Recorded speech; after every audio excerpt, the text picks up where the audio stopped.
నమస్కారం దూరదర్శన్ యాదగిరి వార్తలకు స్వాగతం నేను మీ రాజ్ కుమార్ దేశ్ముఖ్ ముందుగా వార్తల్లోని ప్రధాన అంశాలు సాగు చట్టాలపై లోక్సభలో కొనసాగిన విపక్షాల ఆందోళన ఎలాంటి చర్చ చేపట్టకుండానే 4 సార్లు వాయిదా పడిన సమావేశాలు రైతు సంఘాలతో అనధికారిక చర్చలు జరపలేదన్న కేంద్ర మంత్రి తోమర్ రైతులతో చర్చలు జరపడానికి ప్రభుత్వం ఎప్పుడైనా సిద్ధంగా ఉంటుందని వెల్లడి 10వ తరగతి పరీక్షల్లో మార్పులు చేస్తూ ఉత్తర్వులు జారీ 11 పరీక్షలకు గాను 6 పరీక్షలు మాత్రమే ఉంటాయన్న ప్రభుత్వం ప్రజలకు నాణ్యమైన ఆరోగ్య సేవల కోసం పటిష్ట చర్యలు సమాచార సాంకేతికతను మెరుగుపరుచుకోవాలని ఆదేశించిన సీఎస్ సోమేష్ కుమార్ నిరసన వ్యక్తం చేస్తున్న రైతులపై 39 కేసులు నమోదు పార్లమెంట్లో కేంద్ర హోంశాఖ సహాయ మంత్రి కిషన్ రెడ్డి వెల్లడి కరోనా వ్యాప్తి పట్ల ప్రజలు అప్రమత్తంగా ఉండాలి విధిగా మాస్క్ను ధరించడం ఇతరులతో మాట్లాడేటప్పుడు కనీసం 6 అడుగుల భౌతిక దూరం పాటించాలి తరచూ చేతులను శుభ్రంగా కడుక్కోవడం వైద్యులు సూచించిన విధంగా ముందస్తు జాగ్రత్త చర్యలు పాటించడం ద్వారా కరోనాను నిరోధించవచ్చు ఇక వార్తలోని వివరాలను చూద్దాం పార్లమెంట్ బడ్జెట్ సమావేశాలు వాయిదా పడుతున్నాయి ఈ ఉదయం రాజ్యసభ ప్రారంభం కాగానే రైతుల నిరసనలపై విపక్షాలు ఆందోళనకు దిగాయి సాగు చట్టాలను రద్దు చేయాలని డిమాండ్ చేశాయి సాయంత్రం లోక్సభలోనూ అదే ఘటన పునరావృతమైంది ప్రతిపక్షాల నిరసనలతో సభ పలుమార్లు వాయిదా పడింది సాయంత్రం 4 గంటలకు లోక్సభ ప్రారంభం కాగానే విపక్ష సభ్యులు రైతుల ఆందోళన అంశాన్ని లేవనెత్తారు వ్యవసాయ చట్టాలను వెనక్కి తీసుకోవాలంటూ వెల్లోకి దూసుకెళ్లి నినాదాలు చేశారు స్పీకర్ ఓం బిర్లా విజ్ఞప్తి చేస్తున్నా ఆందోళన చేయడంతో సభను 4:30 వాయిదా వేశారు అయితే సభ తిరిగి ప్రారంభమైన తర్వాత కూడా విపక్షాలు నిరసన కొనసాగించాయి సీట్లలో నుంచి లేచి సభ మధ్యలోకి వచ్చి నినాదాలు చేశారు సభ్యులు తమ స్థానాల్లో కూర్చోవాలని స్పీకర్ వారించినా వారు వెనక్కి తగ్గలేదు దీంతో సభను మళ్లీ వాయిదా వేశారు అంతకుముందు రాజ్యసభలోనూ రైతుల ఆందోళనపై ప్రతిపక్ష సభ్యులు నినాదాలు చేశారు అయితే ఈ అంశంపై 15 గంటలు చర్చించేందుకు ప్రభుత్వం విపక్షాల మధ్య అంగీకారం కుదిరింది అయినప్పటికీ కొన్ని పార్టీల సభ్యులు నినాదాలు చేయడంతో చైర్మన్ అసహనం వ్యక్తం చేశారు 3 ఆమ్ ఆద్మీ పార్టీ ఎంపీలను ఒకరోజు పాటు సస్పెండ్ చేశారు 2019 is listed against my name at serial number 13 in today's order paper. Thank you, sir. Kaswaji. I rise to lay on the table a copy of 288th, 281st, 22nd, 23rd and 24th, 285th and 286th reports of Standing Committee on Transport, Tourism and Culture listed against my name at serial number 14 in today's order paper. Ji, with your permission, I rise to move the following. Acting pursuant para 3 of item at serial number 7 containing the motion adopted by the House on 24/6/2019. Members of this House. Myanmar నుంచి అక్రమంగా భారత్లోకి ప్రవేశించిన రోహింగ్యాలు దేశంలోని 12 రాష్ట్రాలు కేంద్రపాలిత ప్రాంతాల్లో నివసిస్తున్నట్టు కేంద్రం ప్రకటించింది ఢిల్లీ తెలంగాణ ఉత్తరప్రదేశ్ పశ్చిమ బెంగాల్ తమిళనాడుతో పాటు మరికొన్ని రాష్ట్రాల్లో ఉన్నట్టు కేంద్ర హోంశాఖ సహాయ మంత్రి నిత్యానందరాయ్ రాజ్యసభకు తెలిపారు సరైన పత్రాలు లేకుండానే అక్రమ పద్ధతుల్లో వీరంతా దేశంలోకి ప్రవేశించినట్టు పేర్కొన్నారు ఈ మేరకు ఓ సభ్యుడు అడిగిన ప్రశ్నకు లిఖితపూర్వకంగా సమాధానమిచ్చారు అయితే ఈ విధంగా ఎంతమంది వలస వచ్చి దేశంలో ఉంటున్నారన్న దానిపై ఖచ్చితమైన సమాచారం లేదన్నారు రోహింగ్యాలు అక్రమ వలసదారులు ఎక్కువగా జమ్మూ కశ్మీర్ తెలంగాణ పంజాబ్ హర్యానా ఉత్తరప్రదేశ్ ఢిల్లీ రాజస్థాన్ తమిళనాడు పశ్చిమ బెంగాల్ అస్సోం కర్ణాటక కేరళ రాష్ట్రాల్లో ఉంటున్నట్టు మంత్రి వివరించారు కేంద్రం తీసుకొచ్చిన వ్యవసాయ చట్టాలను రద్దు చేయాలని డిమాండ్ చేస్తూ నిరసన వ్యక్తం చేస్తున్న రైతులపై 39 కేసులు నమోదయ్యాయని కేంద్ర ప్రభుత్వం లోక్సభకు తెలిపింది గత ఏడాది సెప్టెంబర్ నుంచి డిసెంబర్ మధ్య ఈ కేసులు నమోదయ్యాయని కేంద్ర హోంశాఖ సహాయ మంత్రి జి కిషన్ రెడ్డి వెల్లడించారు ఢిల్లీ సరిహద్దులో ఉద్యమం చేస్తున్న రైతులపై ఎన్ని కేసులు నమోదయ్యాయని కాంగ్రెస్ ఎంపీలు కె మురళీధరన్ కుంభకుడి సుధాకరన్ సురేష్ నారాయణ ధనోర్కర్ మహమ్మద్ ఫైజల్ అడిగిన ప్రశ్నకు జి కిషన్ రెడ్డి లోక్సభలో సమాధానమిచ్చారు రైతులపై పోలీసులు లాఠీచార్జ్ చేయడాన్ని టియర్ గ్యాస్ వాడటాన్ని జి కిషన్ రెడ్డి సమర్థించారు బ్యారికేడ్లను తోసుకుంటూ ట్రాక్టర్లతో ర్యాలీగా ఢిల్లీలోకి వచ్చేందుకు రైతులు ప్రయత్నించడంతో వారిని అడ్డుకోవడంలో భాగంగానే లాఠీచార్జ్ చేశామని బాష్పవాయువు ప్రయోగించామని కిషన్ రెడ్డి తెలిపారు సాగు చట్టాలను కేంద్రం పరువు ప్రతిష్టల సమస్యగా భావించకుండా ఉపసంహరించుకోవాలని రాజ్యసభలో ప్రతిపక్ష నేత గులాం నబీ ఆజాద్ డిమాండ్ చేశారు రాష్ట్రపతి ప్రసంగానికి ధన్యవాదాలు తెలిపే తీర్మానంపై చర్చలో పాల్గొన్న ఆయన సాగు చట్టాల ఉపసంహరణపై ప్రధాని నరేంద్ర మోదీ స్వయంగా ప్రకటన చేయాలని సూచించారు. గణతంత్ర దినోత్సవం రోజున ట్రాక్టర్ ర్యాలీ సందర్భంగా ఎర్రకోట వద్ద జరిగిన హింసాత్మక ఘటనను ఆజాద్ తీవ్రంగా ఖండించారు. ఆ ఘటనను ప్రజాస్వామ్య వ్యవస్థకు, శాంతి భద్రతలకు విఘాతం కలిగించే చర్యగా అభివర్ణించారు. జాతీయ జెండాను అగౌరవపరిస్తే ఎట్టి పరిస్థితుల్లోనూ ఉపేక్షించేది లేదని తేల్చి చెప్పారు. అయితే ఈ దుశ్చర్యతో సంబంధం లేని ప్రజలు, రైతు నేతల్ని మాత్రం శిక్షించొద్దన్నారు. లేదంటే అది మరో ఉద్యమానికి దారితీసే ప్రమాదముందని హెచ్చరించారు. రైతులను అన్నదాతలుగా అభివర్ణించిన ఆజాద్ కేంద్రం వారిని ఎదుర్కోవడం మానేసి ఆర్థిక వ్యవస్థ వంటి ఇతర కీలక అంశాలపై దృష్టి సారించాలని సూచించారు. लाल बहादुर शास्त्री का नारा रहा है और वो नारा जितना तब जरूरी था उतना ही आज भी जरूरी. ये दो सेक्शन हमारे समाज के ऐसे हैं जिनके बगैर हम शून्य हैं. जो गतिरोध बना हुआ है किसानों का और सरकार के बीच, ये पहली दफा नहीं हुआ. सैकड़ों सालों से किसान संघर्ष करता रहा है, अपने हक के लिए लड़ाई लड़ता रहा है.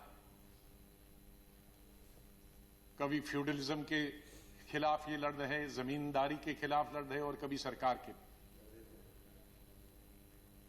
मैं उल्लेख देना चाहता हूं कुछ महत्वपूर्ण उन एजिटेशंस जो आखिर में सरकार को अंग्रेजों के जमाने में झुकना पड़ा. मैं कई दिन से पढ़ रहा था किसानों के आंदोलन के बारे में और विशेष रूप से अंग्रेजों के शासन. तो नतीजा आंदोलन का यह हुआ कि सरकार को झुकना पड़ा, विड्रॉ करना. బడ్జెట్ సమావేశాల సందర్భంగా రాష్ట్రపతి రామ్నాథ్ కోవింద్ ఉభయ సభలను ఉద్దేశించి చేసిన ప్రసంగానికి ధన్యవాదాలు తెలిపే తీర్మానంపై రాజ్యసభలో చర్చ మొదలైంది. ప్రశ్నోత్తరాల సమయాన్ని రద్దు చేసి చర్చకు ఎక్కువ సమయం కేటాయించేందుకు అన్ని పార్టీల సభ్యులు అంగీకరించారు. ఈ విషయమై పార్లమెంటరీ వ్యవహారాల మంత్రి ప్రహ్లాద్ జోషి వివిధ పక్షాల నేతలతో చర్చలు జరిపారు. చర్చకు మొత్తం 15 గంటల సమయం కేటాయించనున్నట్టు ప్రహ్లాద్ జోషి తెలపగా అందుకు ప్రతిపక్ష నేతలు అంగీకరించారు.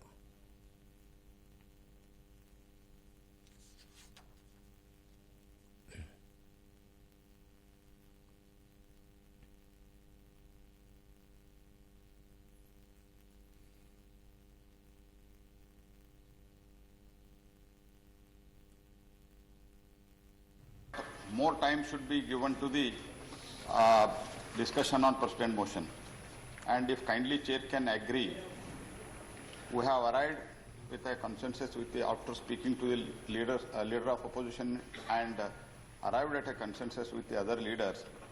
We can allot more time with your permission for this particular motion, and for that today question hour may be suspended and tomorrow question hour and 0 hour may be suspended, and we can take it for 15 hours so that all the parties can also participate in the discussion.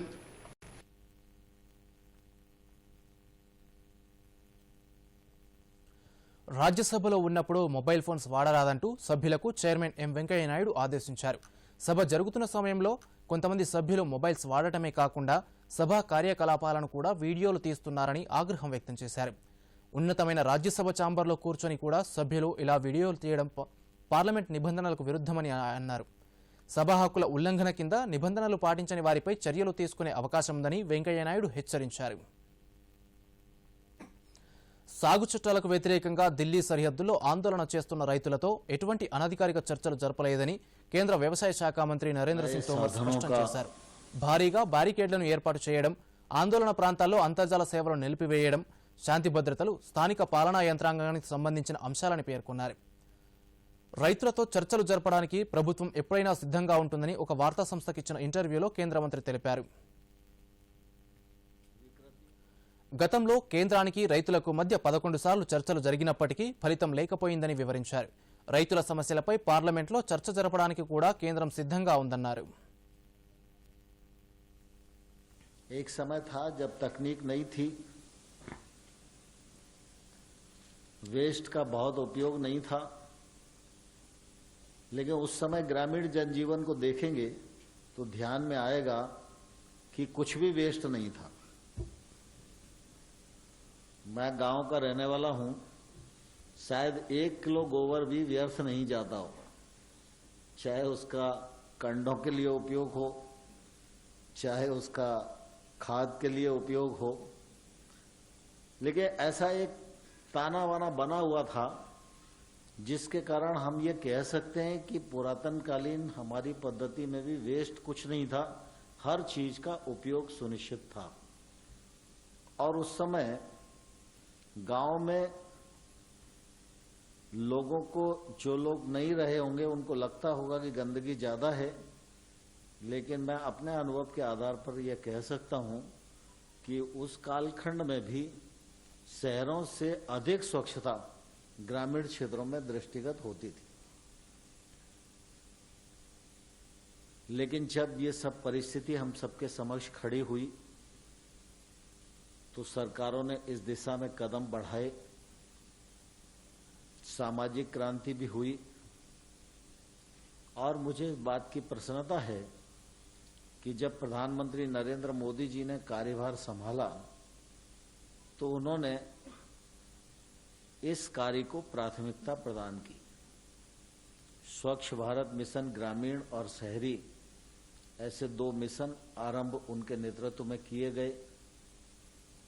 हम सब जानते हैं कि जब कोई भी क्रांति की शुरुआत होती है तो पहले उपहास होता है, फिर कुछ बाधाएं आती हैं और अंततोगत्वा उस पर विजय प्राप्त हो ही जाती है। और मैं समझता हूं प्रधानमंत्री जी की दृढ़ संकल्पना, देश की जागरूकता और देश के अनान्य नागरिकों की भागीदारी के परिणाम स्वरूप आज हमारा देश ODF हो गया है। और इसके सदपरिणाम समग्र क्षेत्र में हमको दिखाई दे रहे हैं। चाहे నూతన సాగు చట్టాలకు వ్యతిరేకంగా ఆందోళన బాట పట్టిన రైతులకు మద్దతుగా విదేశీ ప్రముఖులు స్పందించడాన్ని కేంద్రం తీవ్రంగా పరిగణించింది. ఈ ఆందోళనలపై ట్విట్టర్లో ప్రముఖులు చేసిన వ్యాఖ్యలు అవాస్తవం, బాధ్యతారాహిత్యమంటూ విదేశాంగ శాఖ ఒక ప్రకటన విడుదల చేసింది. కొందరు స్వార్థపరులు ఈ నిరసనల్లో తమ ఎజెండాను అమలు చేయాలని చూడటం దురదృష్టకరం. జనవరి 26న జరిగిన ఘటనల్లో ఇది స్పష్టంగా కనిపించింది. స్వలాభం కోసం కొన్ని వర్గాలు భారత్కు వ్యతిరేకంగా అంతర్జాతీయ మద్దతును కూడగట్టేందుకు ప్రయత్నించాయి. వీరి అసత్య ప్రచారం కారణంగా కొన్ని మూకలు ప్రపంచంలో పలుచోట్ల మహాత్ముడి విగ్రహాలను అపవిత్రం చేశాయి. ఆ ఘటనలు భారత్ నాగరిక సమాజాన్ని తీవ్రంగా బాధించాయి అంటూ కేంద్రం ఆ చర్యలను ఖండించింది. ఈ సున్నితమైన అంశంపై సోషల్ మీడియాలో షేర్ చేస్తున్న హ్యాష్ట్యాగ్లు, కామెంట్లు, ముఖ్యంగా సెలబ్రిటీలు, ఇతర ప్రముఖులు చేస్తున్న పోస్టులు పూర్తిగా అవాస్తవం, బాధ్యతారహితమైనవని పేర్కొంది.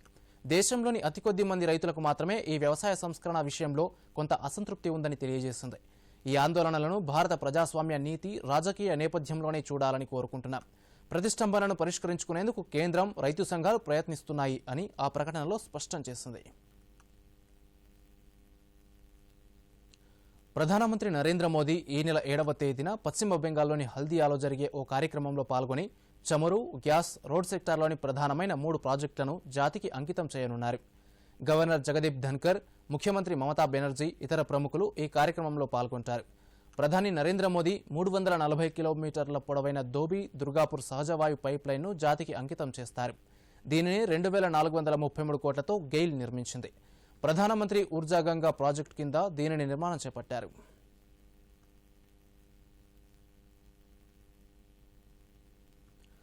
తెలంగాణలో 10వ తరగతి పరీక్షల విధానంలో రాష్ట్ర ప్రభుత్వం పలు మార్పులు చేసింది. 11 పరీక్షలకు బదులుగా 6 పరీక్షలను నిర్వహించాలని నిర్ణయం తీసుకుంది. ఈ మేరకు మార్పులు చేస్తూ ప్రభుత్వం ఉత్తర్వులు జారీ చేసింది. ప్రథమ భాష, ఆంగ్లం, గణితం, సాంఘిక, సామాన్య శాస్త్రాలకు ఒకే పరీక్ష ఉండేలా మార్పులు చేసింది. సైన్స్ పరీక్షలో భౌతిక, జీవశాస్త్రాలకు వేర్వేరుగా సమాధాన పత్రాలుండేలా ప్రభుత్వం మార్పులు చేసింది. అంతేకాకుండా ప్రశ్నల్లో మరిన్ని ఛాయిస్లు ఇవ్వాలని ఎస్ఎస్సీ బోర్డును విద్యాశాఖ ఆదేశించింది. పరీక్ష రాసే సమయాన్ని 2 గంటల 45 నిమిషాల నుంచి 3 గంటల 15 నిమిషాలకు పొడిగించారు. ఎప్పటిలాగే ఎఫ్ఏ పరీక్షలకు 20, బోర్డు పరీక్షలకు 80 మార్కులుంటాయని, అందులో ఎలాంటి మార్పు చేయలేదని ప్రభుత్వం స్పష్టం చేసింది. అయితే ఈ నూతన విధానం 2020-21 విద్యా సంవత్సరానికి మాత్రమేనని ఉత్తర్వుల్లో ప్రభుత్వం స్పష్టం చేసింది.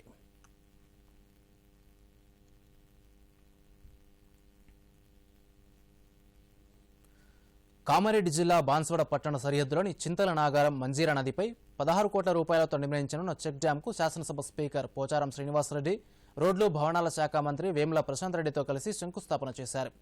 ఈ సందర్భంగా పోచారం శ్రీనివాసరెడ్డి మాట్లాడుతూ ప్రజల అవసరాలను గుర్తించి అభివృద్ధి కార్యక్రమాలను చేపట్టడంతో పాటు సంక్షేమ రంగంలో కూడా కొత్తగా ఏర్పడిన తెలంగాణ రాష్ట్రం అగ్రగామిగా ఉందని పేర్కొన్నారు. మంత్రి ప్రశాంత్ రెడ్డి మాట్లాడుతూ అభివృద్ధి కార్యక్రమాలకు కేంద్రం నుంచి ఆశించిన మేరకు ఆర్థిక సహాయం అందడం లేదన్నారు. కేంద్ర బడ్జెట్ తెలంగాణను నిరుత్సాహపరిచిందన్నారు.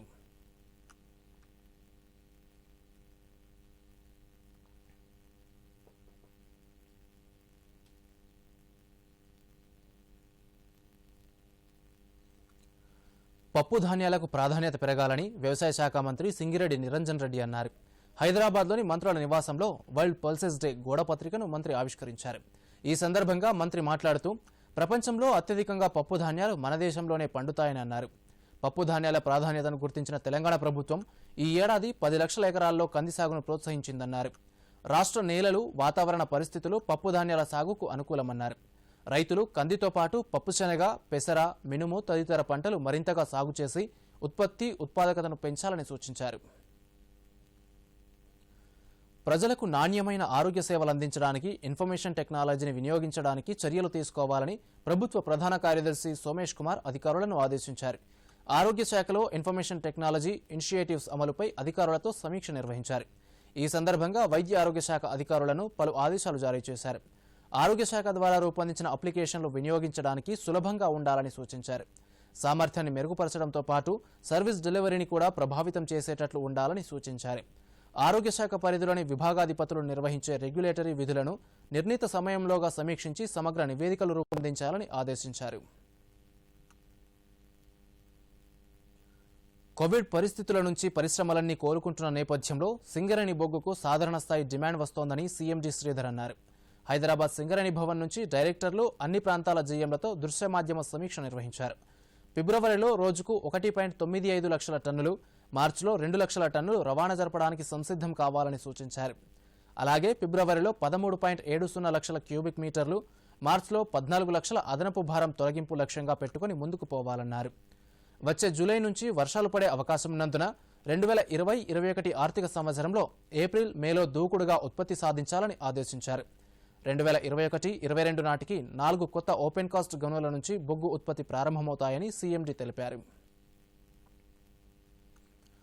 రవాణా శాఖ ప్రతి 2 ఏళ్లకోసారి నిర్వహించే ఏరో ఇండియా వైమానిక ప్రదర్శన బెంగళూరు శివారులోని యలహంక ఎయిర్ఫోర్స్ స్టేషన్ వద్ద అట్టహాసంగా ప్రారంభమైంది. శుక్రవారం వరకు కొనసాగనున్న ఈ ప్రదర్శనను రక్షణ మంత్రి రాజ్నాథ్ సింగ్, కర్ణాటక ముఖ్యమంత్రి బీఎస్ యడియూరప్ప ప్రారంభించారు.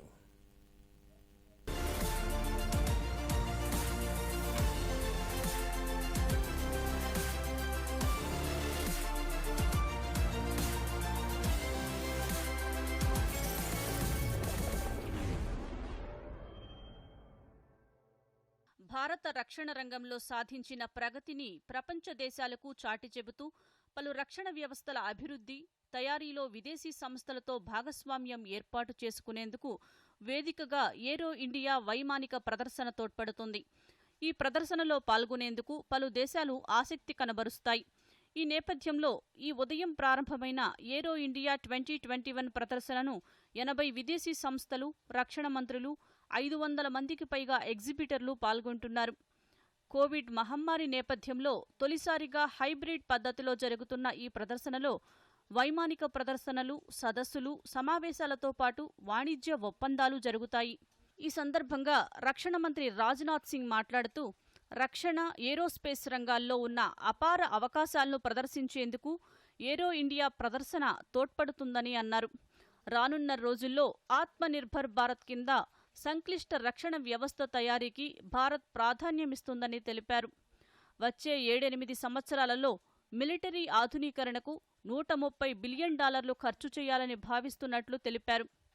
రక్షణ రంగంలో 74% విదేశీ ప్రత్యక్ష పెట్టుబడులు పెంచినందున దేశంలో పెట్టుబడులు పెట్టేందుకు పలు విదేశీ సంస్థలు ముందుకొస్తాయని రక్షణ మంత్రి ఆశాభావం వ్యక్తం చేశారు. 540 exhibitors, including 80 foreign companies, defense ministers, delegates, service chiefs, and officials from more than 55 nations are participating in this event. It reflects the growing optimism of the global community and the level of confidence felt in the emerging capabilities of India. India today offers a unique opportunity in defense and aerospace manufacturing. This opportunity comes as a sangam of rising demand, greater innovation, conducive policy, and a maturing ecosystem in defense and aerospace manufacturing sector. Bharat పలువైపుల నుండి భద్రతాపరంగా సవాళ్లు ఎదుర్కొంటోందని రక్షణ మంత్రి అన్నారు. పొరుగు దేశం పరోక్ష సహకారంతో మొదలైన తీవ్రవాదం ఇప్పుడు ప్రపంచ దేశాలకే ముప్పుగా వాటిల్లిందని ఆయన ఆందోళన వ్యక్తం చేశారు. కానీ మాతృభూమిని రక్షించుకునేందుకు భారత్ సాయుధ బలగాలు అప్రమత్తంగా ఉన్నాయని, ఎటువంటి దుశ్చర్యనైనా తిప్పికొట్టేందుకు సిద్ధంగా ఉన్నాయని రాజ్నాథ్ స్పష్టం చేశారు. కాగా వైమానిక దళం అవసరాల కోసం హిందూస్థాన్ ఏరోనాటిక్స్ లిమిటెడ్ HAL 43,000 కోట్ల రూపాయల వ్యయంతో 83 తేలికపాటి యుద్ధ విమానాలు తేజస్ను ఉత్పత్తి చేయనుంది. రక్షణ మంత్రి సమక్షంలో ఈ ఉదయం ఏరో ఇండియా ప్రారంభోత్సవ కార్యక్రమంలో వైమానిక దళం, హిందూస్థాన్ ఏరోనాటిక్స్ అధికారులు కాంట్రాక్టు పత్రాలు మార్చుకున్నారు. భారత్లో తయారీ కింద ఇది అతిపెద్ద కాంట్రాక్ట్ అని రక్షణ మంత్రి అభివర్ణించారు. మరోవైపు ఏరో ఇండియా ప్రారంభోత్సవ కార్యక్రమంలో పాల్గొన్న యుద్ధ విమానాలు, వైమానిక దళం నిర్వహించిన విన్యాసాలు అందరినీ ఆకట్టుకున్నాయి. బ్రహ్మోస్ సూపర్ సోనిక్ క్షిపణితో సుకోయ్ MKI యుద్ధ విమానాలు, త్రిశూల్ ఫార్మేషన్లో నిర్వహించిన విన్యాసాలు ఆకర్షణగా నిలిచాయి. ఆత్మనిర్భర్ భారత్ ఆకృతిలో వైమానిక దళ విమానాలు నిర్వహించిన ఫ్లై పాస్ట్కు ప్రేక్షకుల నుంచి విశేష స్పందన లభించింది.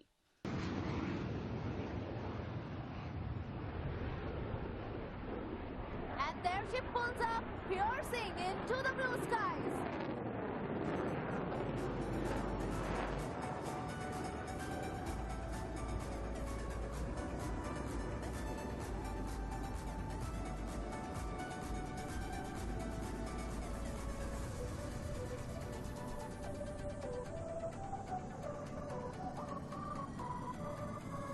Look to your right and you will see him carrying out a half roll.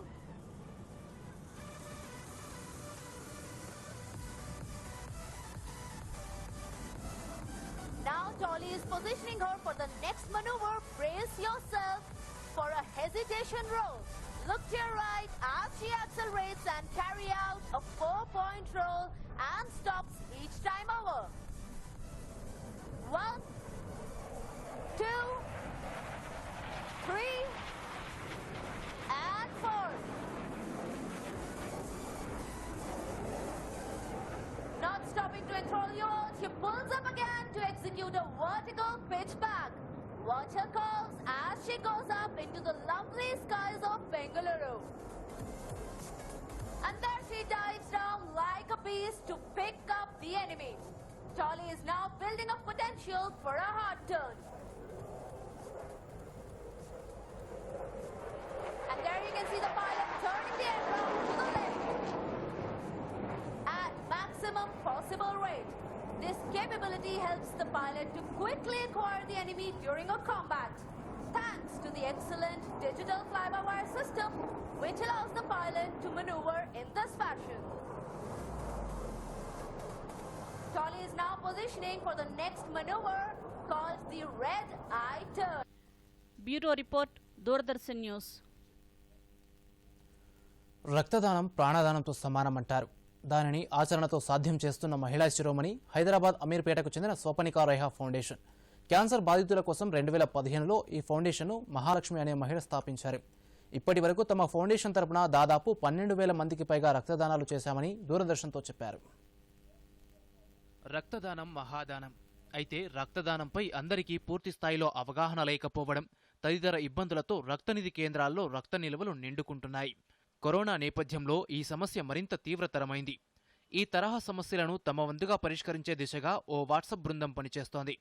Cancer బాధితులకు అండగా నిలిచేందుకే 2015లో స్వపనికా రేహా ఫౌండేషన్ స్థాపించారు.